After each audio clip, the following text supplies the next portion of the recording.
আসসালামু আলাইকুম ভিউয়ার্স, আপনারা সবাই কেমন আছেন? আশা করি ভালো আছেন। আপনাদের দোয়ায় আমিও ভালো আছি। আমি আজকে আপনাদেরকে দেখাবো এরকম শক্ত শক্ত আধা পাকা আমের জুস করে।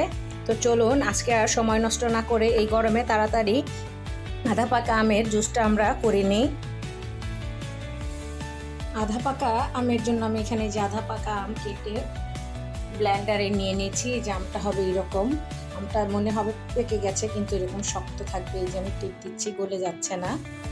তো এখন এর মধ্যে আমি অ্যাড করে দিব চিনি।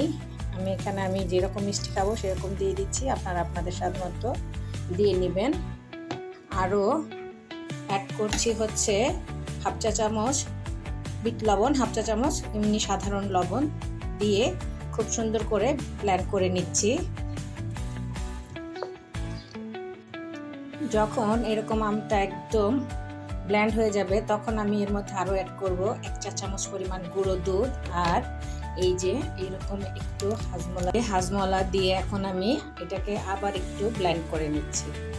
এই যে সম্পূর্ণভাবে ব্লেন্ড করে নিয়েছি। এগুলো এখন আমি একটি পানির জাগে ঢেলে নিয়েছি আমটা, ব্লেন্ডার করা আমটা। এখন ব্লেন্ডারটা একটু ধুয়ে এর মধ্যে পানিটা দিয়ে দিচ্ছি। আমি এখানে আরও একটু ফ্রিজের ঠান্ডা পানি অ্যাড করে দিচ্ছি, দিয়ে মিশিয়ে নিচ্ছি।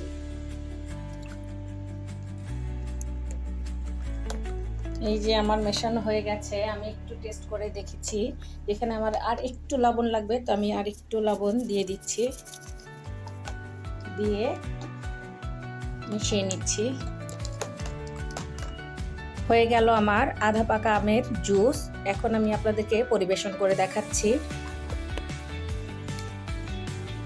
আমি এখানে দুটো গ্লাস নিয়েছি, নিয়ে এই যে গ্লাসের মধ্যে আমের জুসটা দিয়ে দিচ্ছি। আমের জুসটা কিন্তু আমি একদম পাতলা করিনি, কারণ এখানে আমি আইস দিব। আইস দিলে জুসটা আরও বেশি পাতলা হয়ে যাবে, আইসটা গলে। তো এখন আমি এখানে দিয়ে দিচ্ছি আইস। এই যে আইস দিয়ে দিলাম।